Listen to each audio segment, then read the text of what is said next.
The farm. One of my first jobs after college was in a public relations firm. A client would bring in a truth that didn't fit his purpose, and we PR guys would stretch it, twist it, and varnish it to suit his needs. Sometimes we would make 2 half-truths out of a whole truth, one of our specialties. After a half-truth had been fine-tuned by our technicians, my job was to gloss it over and put some spin on it before packaging.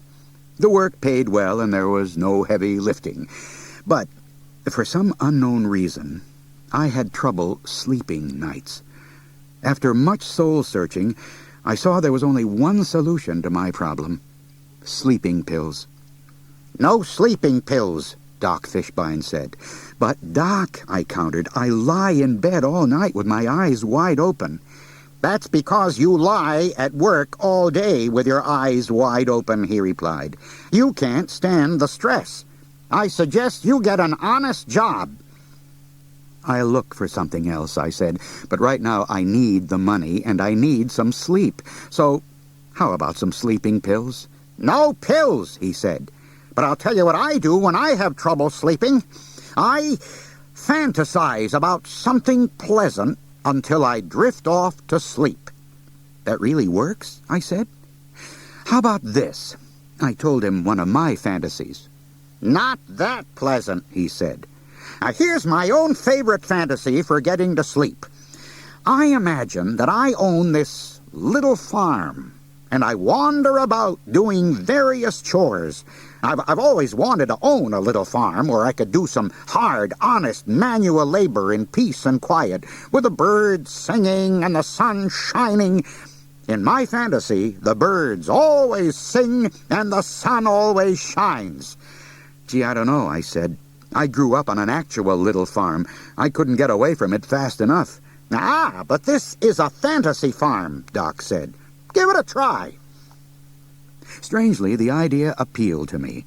A little imaginary farm would certainly provide a contrast to the stress and strain of my regular job. I decided to give it a try. When I went to bed that night, my first order of business was to buy the perfect farm. I was pretty sure I could find exactly what I was looking for, too, and at the right price. Pretty soon, I found myself hunkered in a barnyard, dickering with an elderly farmer who wanted to move into a condo with a pool and tennis courts, and where somebody else mowed the grass and shoveled the snow. I got the farm for a song.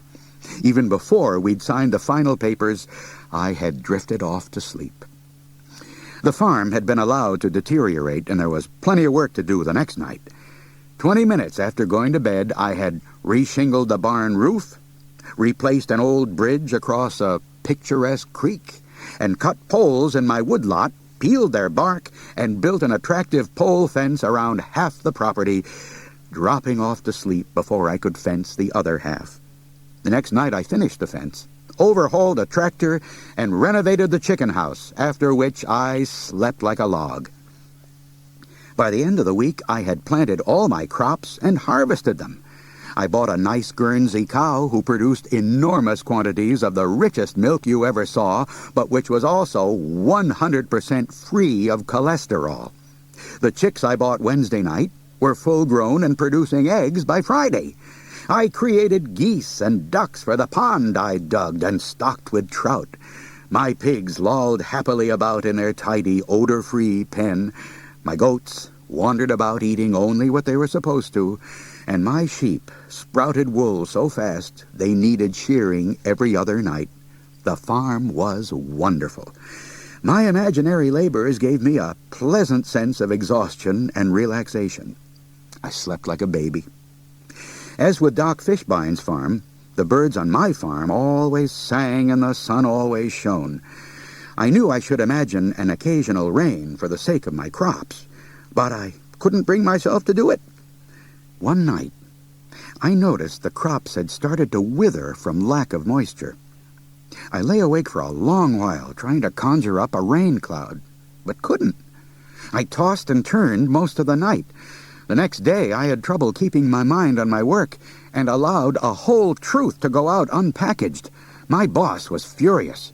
"What is the matter with you?" he screamed. "A drought," I said. "My crops are dying, and I can't make it rain." "It's the middle of winter," he said. "There's 3 feet of snow on the ground." "But not on my farm," I said. "I think you've been sniffing the gloss," he said. That night I went to bed early to see if I could get some rain, and it was a good thing I did. The sheep had gotten out, and it took me until 4 in the morning to round them up and get them back in the pen. I had almost dozed off when I noticed that a bear had knocked over one of my hives. Have I mentioned the bees? Exhausted as I was, there was nothing to do but build bear-proof cages around the rest of the hives. I barely had them finished before it was time to go to work. At the office, I dozed off and started to snore during a business meeting. I awoke with a start and hoped no one had noticed. Unfortunately, my boss was the only other person at the meeting. He had apparently stalked out in a huff, pausing only long enough to tie my shoelaces together. That night, a weasel killed all my chickens shortly after I had crawled into bed. Then my cow dried up, and a fungus attacked what was left of my wheat crop. I was awake all the rest of the night repairing fences because my neighbor was threatening to sue me if my sheep ate any more of his oats. That morning I went into my boss's office and told him I quit. "I don't blame you," he said. "This racket is getting to me, too. I'm so stressed out I can't get any sleep. Night after night, I lie awake staring at the ceiling." "What you need is a farm," I told him. "A farm?" he said. "Where would I get a farm?" "I've got one I'll sell you," I said. "Real cheap, too."